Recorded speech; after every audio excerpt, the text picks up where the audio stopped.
A picture-perfect Saturday afternoon at Churchill Downs in Louisville, Kentucky. Kentucky Derby weekend 141. 18 3-year-olds in the run for the roses. Boy, oh boy, they were out in full force. They were betting with both fists. Over 170,000 people in attendance at Churchill Downs on Saturday. And what could be more American than the Kentucky Derby? Well, we are off and running here. Our first show of the season at Belmont Park. Glad you're with us on the National Racing Report. It's Richard Migliore, Andy Serling, Jason Blewitt. On a day, at least on Monday, Belmont Park officially turns 110 years old. Wow, and I think we've been here for most of them. Yeah. No truth to that rumor that I was here on opening day. Right, that was my line. It was a little bit further, but no, it's just a historic place, and the Belmont Stakes being the oldest and longest of the three American Classics. Right, and of course we are less than 5 weeks out from the Belmont Stakes. We've got to get through the second jewel, the Triple Crown, the Preakness Stakes first, but I'll tell you what a Derby weekend, an American Pharaoh for Bob Baffert delivered as the favorite. I'm going to do my usual rating on the parade later, and I've been looking forward to talking to Richie about this race. But I think regardless of your taking the race apart, and we will do that, I think you have to be satisfied when the good horses showed up and ran their races for the most part. Yeah, and for the most part, the good horses did show up. There were a few notable disappointments and horses that didn't run. Interesting, at the break, Mr. Z actually broke hard to the right and looked like he was going to bother American Pharaoh, and you could see his rider just grab him so hard to haul off him because he was thinking, I'm going to actually bother my uncoupled stablemate out of the starting gate. Might have been their just desserts for running Mr. Z in this race, but that's really another story. American Pharaoh has the ability, because of his natural speed, to get himself into good positions. Now, as Richie knows, just because that's the case doesn't mean they're always going to get perfect trips, but he's continued to get very good trips. I do think, though, that there's a misnomer right now about this Derby, that it was a slow pace. It was not a slow pace. It wasn't a fast pace like you'll see in some Derbies. I think it was a fair pace. It didn't hinder the horses up front, but I don't think they were crawling, Richie. No, I don't think they were crawling either. For a mile and a quarter, I mean, that is, I think, a very fair pace. And also, I was wondering about the racetrack. I know a lot has been made of maybe it slowed down through the day. You have to think the last dirt race they ran was almost 2 hours before this race. How much water did this track have on it? How loose was this track? And maybe, just maybe, American Pharaoh wasn't handling it as well as some of the other tracks because of that bar plate he runs through. I don't know about handling it or not, but I know that it was almost an hour, 2 hours, almost 3 hours since they last ran a race, or 2 hours and 3/4 because of the big gap. And with the walkover, they don't water it. So definitely the track slowed down some. It seemed to speed up a little bit after. It's very hard to gauge, and it's hard to make figures in these races. I don't love how they drifted a little in the stretch, and clearly Firing Line not changing leads may have affected his performance as well, Richie. Very surprising, because he's been right on the mark changing leads before. I'm wondering, and this is why I have this thought about it, him maybe not handling the track as much, because he blew the turn the way he did, and it reminded me the way Unbridled Song blew the turn when he was running with bar plates. And I just think certain tracks lend themselves to horses sliding more, and if a track is loose, that would kind of tend to happen. He still ran fast. I mean, he got a 105 buyer. I think, a number of things in here. Dortmund underperformed a little bit, but you had talked about this earlier in the year, that one of your concerns for him was, as big as he is, maybe that doesn't mean he's a distance horse, and maybe the extra furlong got to him a little bit because he didn't even have his usual fight. Yeah, I mean, he's been in fights with Firing Line before, and he's come back and fought him off. Firing Line, frankly, surprised me. I didn't think he won any part of a mile and a quarter, and I was 100% wrong. He just fought all the way to the wire. Why he didn't change leads is a concern. Now, going forward, his trainer has said he doesn't want to run the horse back close. He runs better with 5-6 weeks. Well, now if he's going to come back in the Preakness, he's only going to have 2. How does that affect his performance? Look, and as we tape this show, about an hour ago, Simon Callahan said they plan on running Firing Line in the Preakness. They're supposed to. These horses have shown in history they come back and run their races, and he was terrific. And if he feels he needs an adjustment and he can get him to change leads, he can turn the tables on American Pharaoh. Sticking with American Pharaoh, listen, I was against betting on him at just short odds. I remain in that position. I think that one thing we saw in this race was all that he can go as fast as he has to go stuff is something I don't believe in. And I don't think we got any indication here that he has these 3 and 4 gears that people were talking about. He ran the same very good race he's been running. Well, it's an interesting point, and I really didn't look at it like that. I was looking at it more from a standpoint, and I'll throw this question to you. Did he answer the questions that we all had about him, that about getting into a fight, about having to really lay the body down when he's not dominating. No. You don't think so? I think he's a very good horse, and I would say he's probably a little bit better than I thought he was, in fairness. But, you know, he got a perfect trip sitting outside of horses. That nice, comfortable stalking trip at a fair pace is a pretty good trip. And he didn't wilt under the pressure. That's fair. And that's fair. He was hard-ridden. I mean, Victor Espinoza had to ride him very hard. Right, but the indications you got, and I'm not saying from you, but from a lot of people were, oh, he could have won that Arkansas Derby by 12 more lengths. And he has, one very, very smart man said he has 3 or 4 gears. He's the best horse I've seen in 35 years. Baloney. He's not the best horse any of us have seen in 30 or 35 years. And he doesn't have extra gears because if he really did, he would have won by 5 lengths. Well, but you see, I think there's more to it than just that. I understand your point. I do understand your point. I think this was more workmanlike than it was dazzling. I want to see what happens going forward now. I still think he has an opportunity maybe to be as dazzling as we, even myself wanted to believe after the Arkansas Derby. Well, I think you'll agree, Jay. We've seen some of these horses, like a Funny Side, a Smarty Jones, their performances in the Preakness were the ones that established them as superior horses. Let's see if this horse goes down to Maryland and then he dazzles us. I think it's entirely possible. Well, it's very possible. The other concern, does he back up because of being ridden so hard? He's never had to take that kind of pressure. Does he drop a little weight? Does he get out of his feed tub? Because he's never been asked to that point ever before in his life. And he's had some issues in the past. I mean, we don't want them to rear their ugly head, and we hope it goes forward. And certainly at Naira, we root for one horse to win one race every year, the Derby winner to win the Preakness. Let's talk about some also-rans. Frosted was the first horse that people mentioned as a horse that might have been best. In watching it again, Richie, I think he ran well, but I don't think he was near best. No, I don't think he was best. I think he did run well, and I give him a lot of props. I think if you're going to look at the horses that were fourth and behind, Materiality's the horse that I'd want going forward. I think he had a much more difficult trip. No question about it. I think the race dynamics were that nobody really closed. But maybe the best 3 horses, ex-Materiality, who you and I will talk about, maybe the best 3 horses ran 1, 2, 3, so I don't know if it was so much the pace, or maybe the best 3 horses ran 1, 2, 3, 4, ran 1, 2, 3, 4. Sure. Materiality had an absolute nightmare trip. I'll let you talk about it, and I'll see if I have anything to add. Well, I mean, he did, obviously, right away at the start. He's pinched back. He's put in a compromising He broke a little position. slow, and then the door closed on him. And in the Derby, if you break slow, the door's going to close. Nobody gets any quarter in the Derby. So right away, he's kind of jostled about and sandwiched and boxed in. Then he shuffled back, I thought, at a key point in the race. So, I mean, I obviously you agree. It's unbelievable, and we'll show him at the start, but it's unbelievable where he was on the turn around the 5/16 the quarter pole and where he finished. When I watched it the first couple of times, I had to check again and say, wait a minute, that can't be Materiality that's back in, I don't know if he's 18th. He's 17th in the chart call. Yeah. He was virtually last as they were getting ready to turn for home.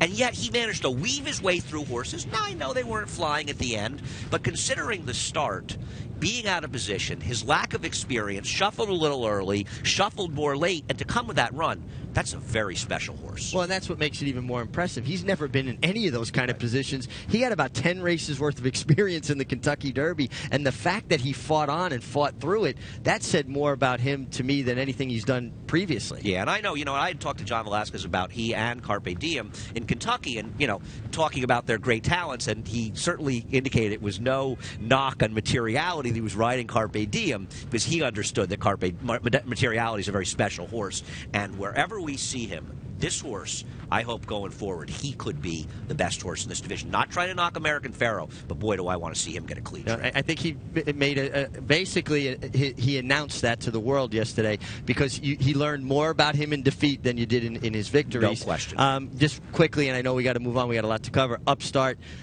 Absolutely horrible performance. It makes me wonder if that little bout of sickness, even though he rebounded quickly and he looked good, to me, horses that spike a temperature, they have a little problem, there's usually more to it, and I just think that he probably hadn't recovered from that as well as everybody thought he did. I hope that's the case, and there's no physical issues, because he was beating a city block in this race, and he's the only good horse that didn't deliver at all in this race. Yes. And he's too good a horse for that kind of horse, even not because I liked him. He's a good horse. No, exactly. Maybe Saratoga, the re-emerging point for Upstart. We shall see. We've got a lot more coming your way. We are sure of that. We've got the fillies going for the lilies here on MSG+.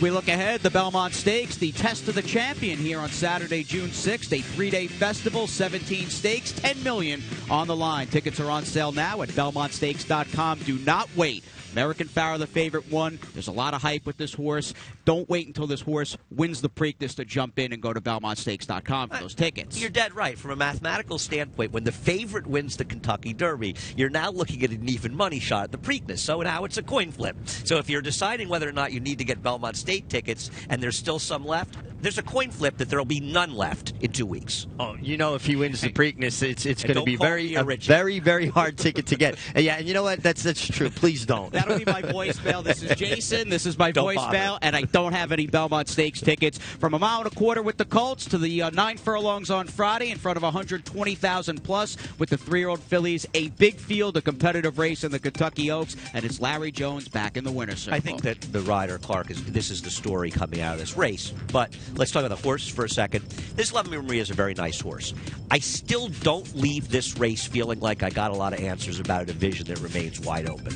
Well, I think there's a lot of question marks about this division, and Lovely Maria ran well. She got a great trip. Kerwin Clark, we've talked about it, leading up to it. Larry Jones knows how to get it done in Kentucky. We saw Stellar win. I don't think she had a great trip, but I don't think she was the best horse. And her races at Santa Anita, I thought, were good enough to win this race, but John Sadler's horses don't seem to run as well out of California. I agree, and I agree with all that 100%. I'm a Chatterbox who finished third. Another Larry Jones horse. I mean, did a great job. He finished first and third here. She had speed when she won her first race this year. This was a strange race to have her as far back as she was, but maybe they thought there would be more pace, and they were confident that Ando Commando would break the race apart. I guess so, because I was surprised she was that far back as well, and she did good to rally to be third. I think easily Larry Jones's pair should have been 1-2. Could have been. Certainly could have been. Could have been. But, Shook Up ran very well. I mean, she was a big price for Steve Asmussen. She's an improving horse. She's with the pace. It was a race where pace horses finished 1-2, but closers ran 3 and 4, so I don't think we saw an unfairly run race. No, not at all. And Lovely Maria just got that lovely setup. She's just kind of galloping outside of him.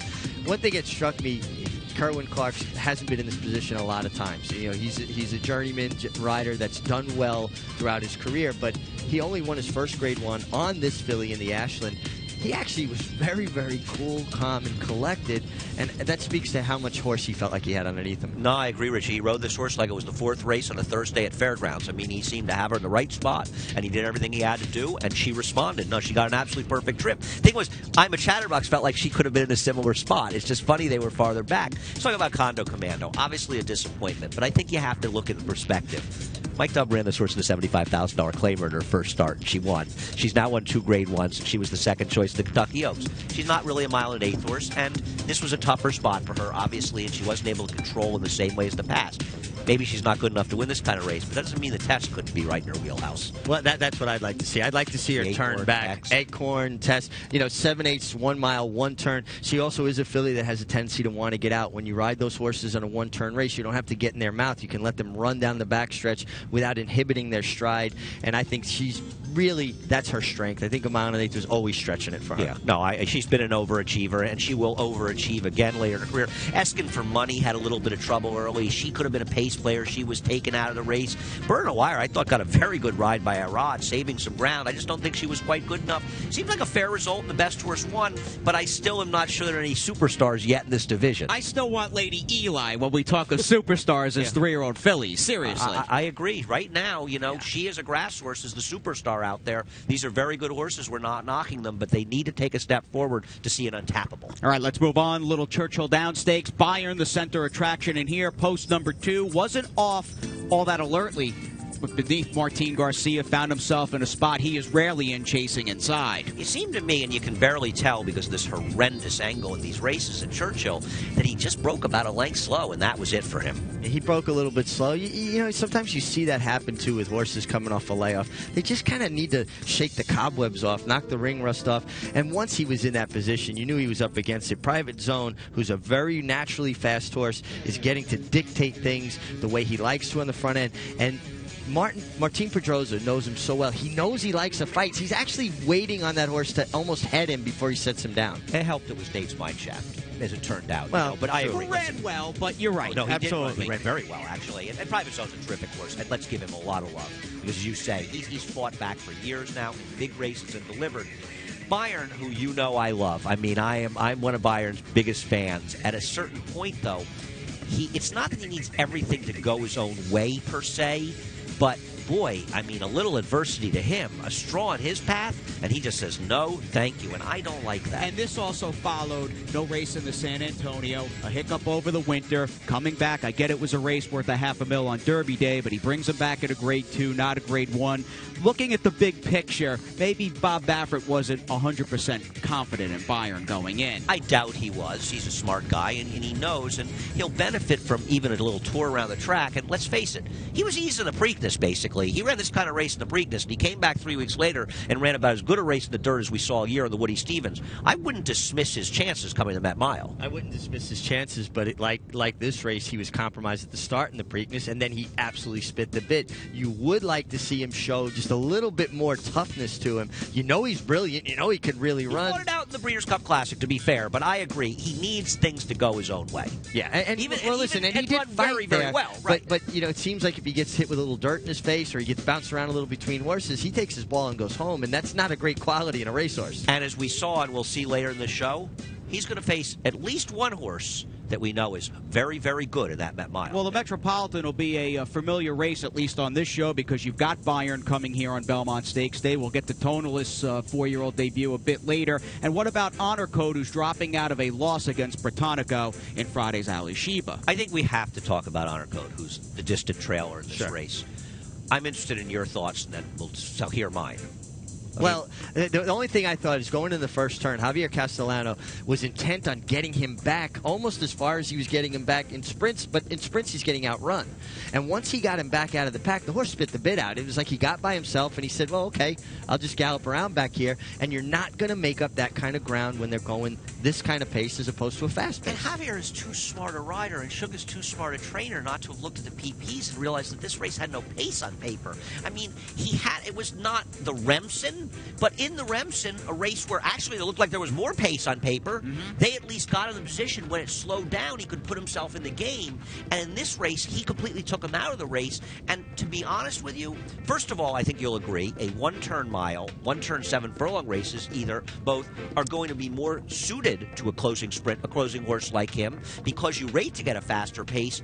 He had no chance. They came home in 30. What was he going to do to be effective in here? Yeah, there was no way he could make up that ground. And, you know, it's interesting. You see over the years, a horse that gets outrun sprinting and comes with a run, they're much closer to the pace going long. So it was a bit puzzling, and Javier's been riding too well. So I don't want to be too hard on him, but I think he misjudged, or maybe he was a little overconfident in his horse's closing kick to take that much away from him. That being said, I think we both agree he's better one turn because he gets pace. And I think it's okay that Shug gets the answer, because the question was, do I want to point for the Stephen Foster, or do I want to go back to the one-turn mile in the Met? And I think, to me, he learned absolutely here you're supposed to turn back to the Met. He still gained 4+ lengths in the last 5/16ths of a mile in this race, and they came home in 30. This is not a turf race. This is a dirt race. That's significant. Well, let's give a quick pop, and we got to get moving. Britannico won the race. 103 Bayer. Pretty nice handicap horse for Pletcher. Very nice horse. The Todd's done a great job moving along. He was able to take advantage of the circumstance here, and he rode a gold rail at Keeneland.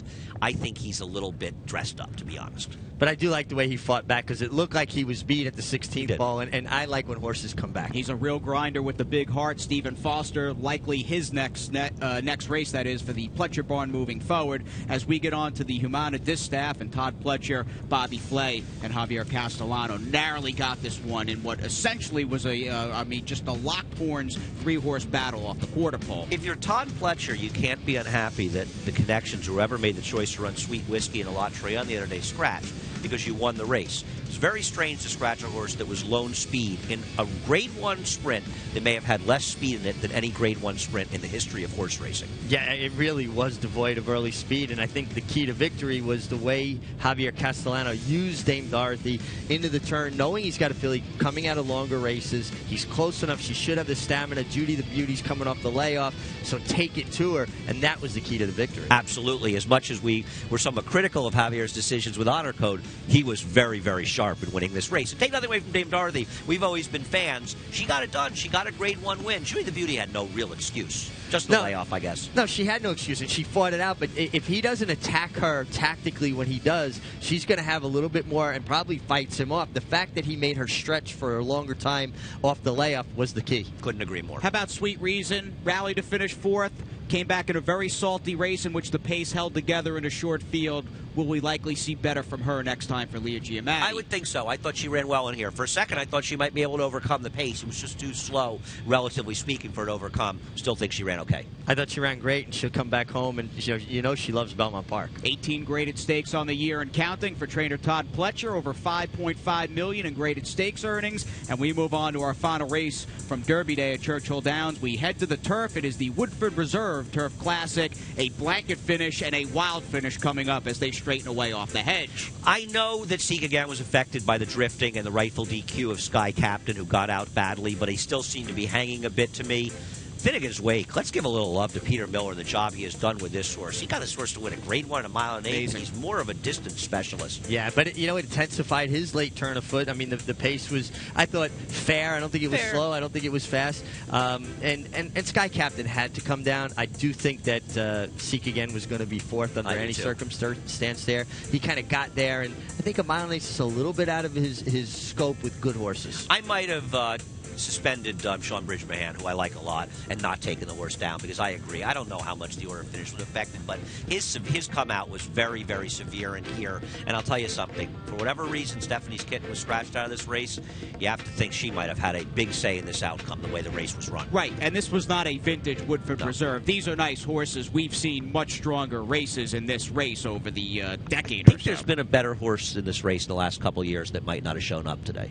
Wise Dan? Wise Dan, who Seek Again was beaten just ahead by last year. We'll see where he goes for Belmont and Juddmonte. We're coming home to beautiful Belmont Park, 110 years old, still going strong here on Long Island. We have got Joe Bravo cleaning up and the 4-year-old debut of Tonalist.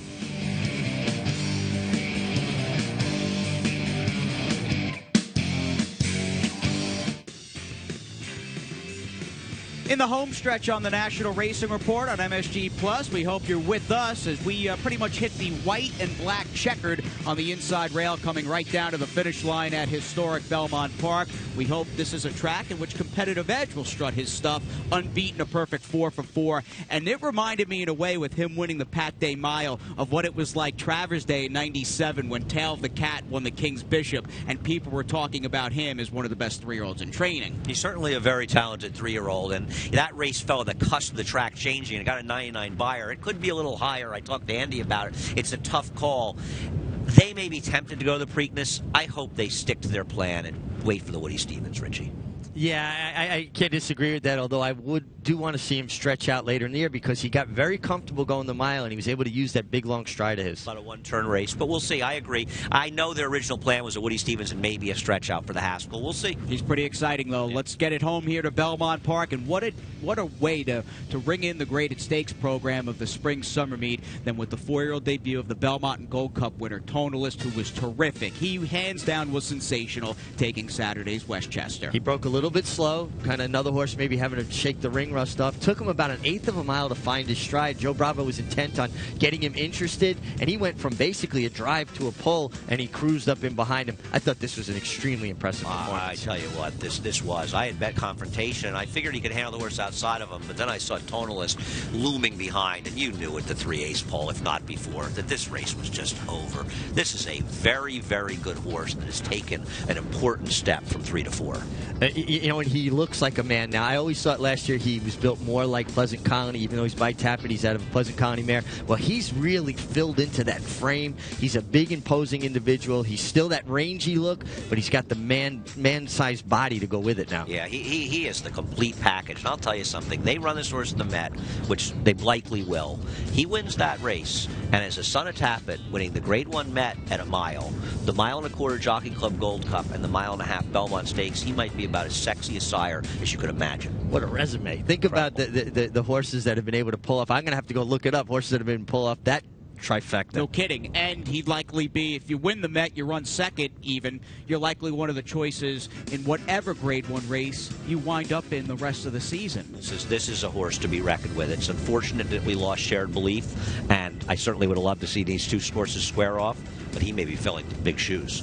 And we'll see where Palace Malice goes. We're on eggshells if he'll make his 5-year-old debut. Let's move it on, though. We don't have much time for you to really expand on that. We've got the Fort Marcy, however, one of 2 graded stakes run on the turf at Belmont this past Saturday. Chad Brown won both, and Joe Bravo won both as well. And what a ride here with Big Blue Kitten. Big Blue Kitten must get excited when he sees Joe Bravo on his back, because he rides this horse as well as a rider can ride a horse. He has so much confidence. He knows the horse isn't going to hesitate through gaps. And you could just see, as everybody else is trying to vacate the rail and look for running room, Joe keeps on sliding into the spots they're vacating, and they wind up finding trouble where he keeps getting through. Of course, you have the horse to accelerate and get through there. But if I owned Big Blue Kitten, nobody would ever sit on his back in the afternoons but Joe Bravo. It's shocking to think that anybody would be in a disagreement with that, Richie. I watched this race with Chad Brown, and he was watching the whole way, and he saw Joe moving through, and you could see it happening. He just ran by these horses, and this race is a little short for him. It featured very little pace in the front, a long shot, who had a chance, who shouldn't have been as big a price. Finished second as the speed in here. There was some trouble, though, I know you want to talk about with one horse in particular. Yeah, well, Unbridled Ocean was one of the horses that vacated that rail position that allowed Big Blue Kitten to keep sliding through, and then he just wound up in behind every other horse in the race, pecking for him. Now, I don't think he was going to beat Big Blue Kitten, but he should have been second. He was only beaten about a length and a half, and he never really could let him run through the stretch. Richie and I will be talking about this race a little bit more on Trips and Traps later this week, and I look forward to hearing your thoughts about it and getting a chance to dissect the race even more. All right, in regards to Trips and Traps, the new look NYRA.com. Watch, wager, and win. Only jockeys get closer to the action. Sign up. A new account, new NYRA wagering account. Bet 100, you get 100. And what a great time, of course, the Peter Pan coming up this weekend. Maybe we'll have a little Preakness chatter on this show a week from now on MSG Plus. But we are out of time. We've hit the finish line. Hope you had a terrific Kentucky Derby weekend. And from beautiful Belmont Park, we'll see you next time right here on MSG Plus.